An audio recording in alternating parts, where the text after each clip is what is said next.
Welcome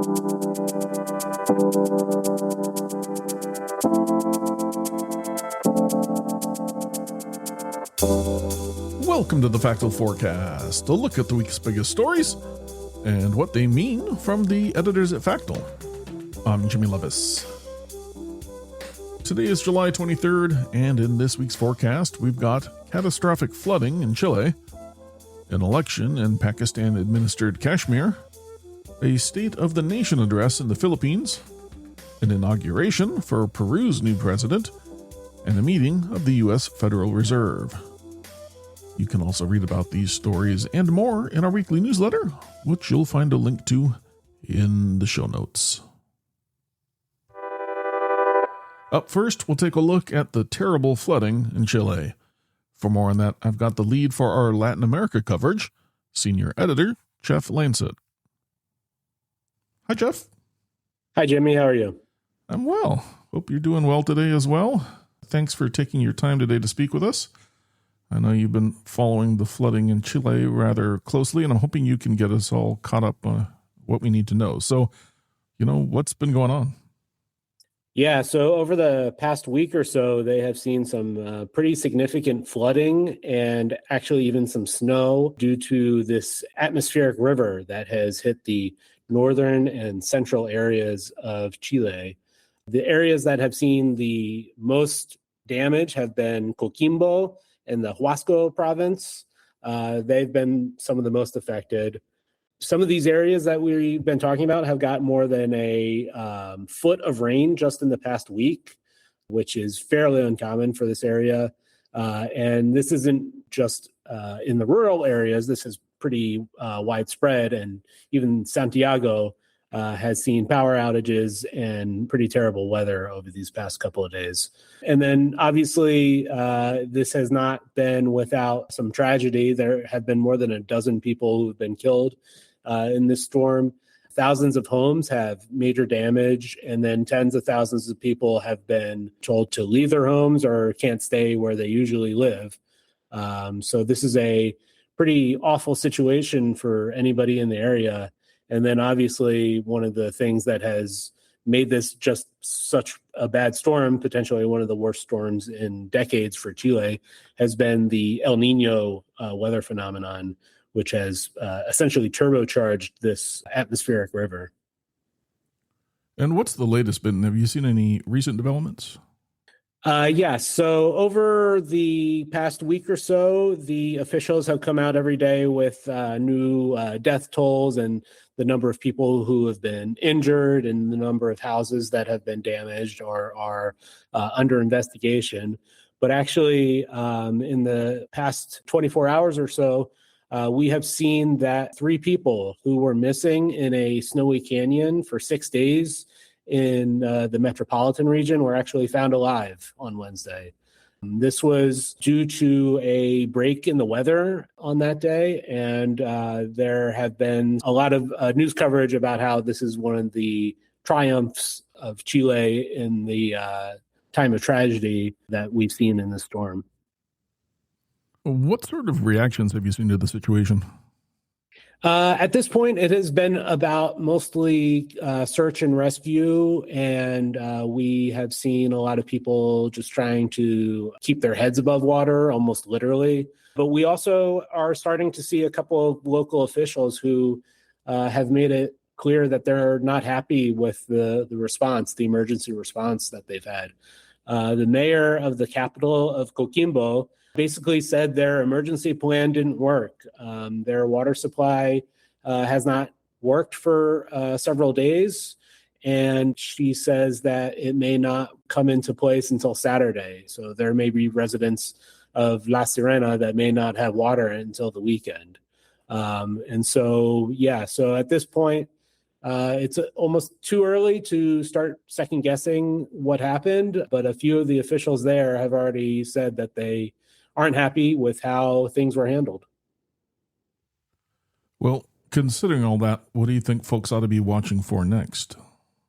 Well, obviously, we've seen that break in the weather in the past day or so, but we are also on the lookout for another significant amount of rain heading to the country that is supposed to be happening Thursday night local time. So if there's going to be more rain on the way, and that means more flooding and more damage for people who probably can't take much more of this rain and flooding and snow that the country has seen.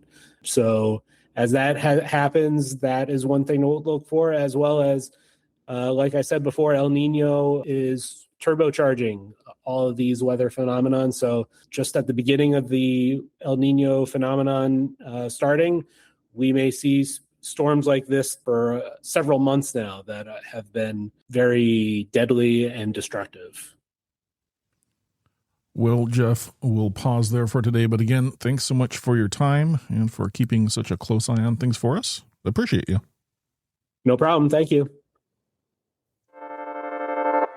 The first phase of Pakistan-administered Kashmir's regional legislative elections will begin on Monday. It comes after weeks of unrest. The vote was originally scheduled to take place in a single day, but election officials decided to split it into 3 phases so security could be ensured in all divisions in sufficient numbers. The change follows deadly protests by the Banned Joint Awami Action Committee, or JAAC. The group has called for the abolition of seats in the regional legislature reserved for refugees from India-controlled Jammu and Kashmir. Now, Monday's voting will take place in the Mirpur division. The second phase is scheduled for August 2nd in Muzaffarabad and the refugee constituencies. The final phase will be held on August 10th in Poonch district. Campaigning is already underway, but authorities remain on high alert, particularly in Poonch, where JAAC activists and supporters have continued holding sit-ins. Philippine President Ferdinand Marcos Jr. will deliver his 5th State of the Nation address on Monday. It'll take place at the House of Representatives in Manila. The annual speech comes as the country faces an energy crisis and ongoing political turmoil. Earlier this year, Marcos declared a state of national energy emergency, calling soaring fuel prices an imminent threat to the country's energy supply. The presidential office says this year's event will be simple yet dignified, in line with government austerity measures. Of course, meanwhile, the Senate is holding an impeachment trial for Vice President Sara Duterte over allegations including misuse of public funds, bribery, and making threats against Marcos. Ahead of Monday's address, police have stepped up security, with more than 20,000 officers set to be deployed across Manila. Keiko Fujimori will be sworn in as Peru's president on Tuesday, the country's Independence Day. The conservative People's Force leader won the election by a margin of about 50,000 votes. She was declared the winner nearly a month after the runoff election. Her opponent, left-wing candidate Roberto Sanchez, alleged the vote had been seriously compromised, citing supposed irregularities in voting abroad. He also said he would not recognize her government.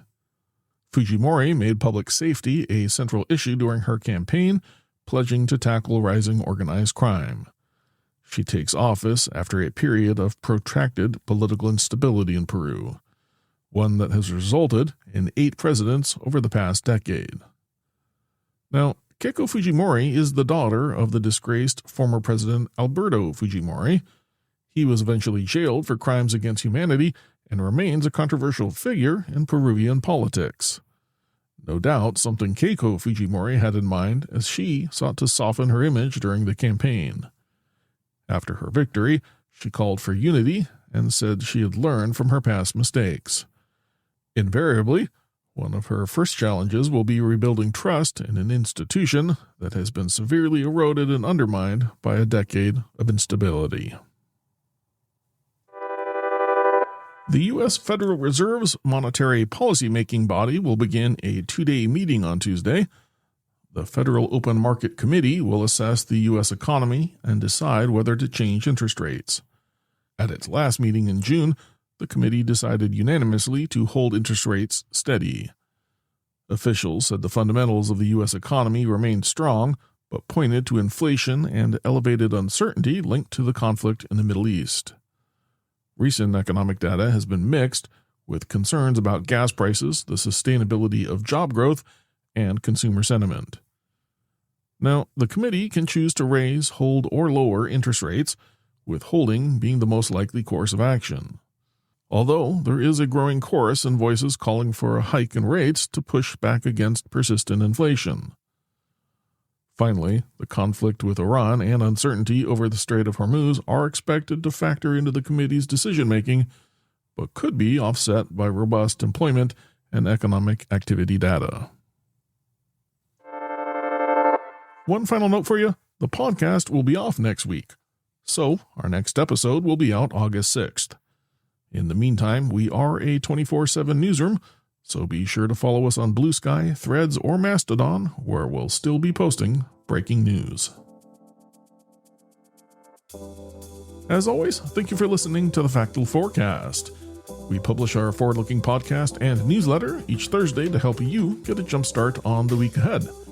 Please subscribe and review wherever you find your podcasts, and we'd love it if you'd consider telling a friend about us. Today's episode includes work from Factal editors Vivian Wang, Hua Shea, James Morgan, and David Wiley. Our interview featured editor Jeff Landset, and our podcast is produced and edited by me, Jimmy Lovaas. Our music comes courtesy of Andrew Gosby. Until next time, if you have any feedback, suggestions, or events we've missed, drop us a note by emailing hello@factal.com.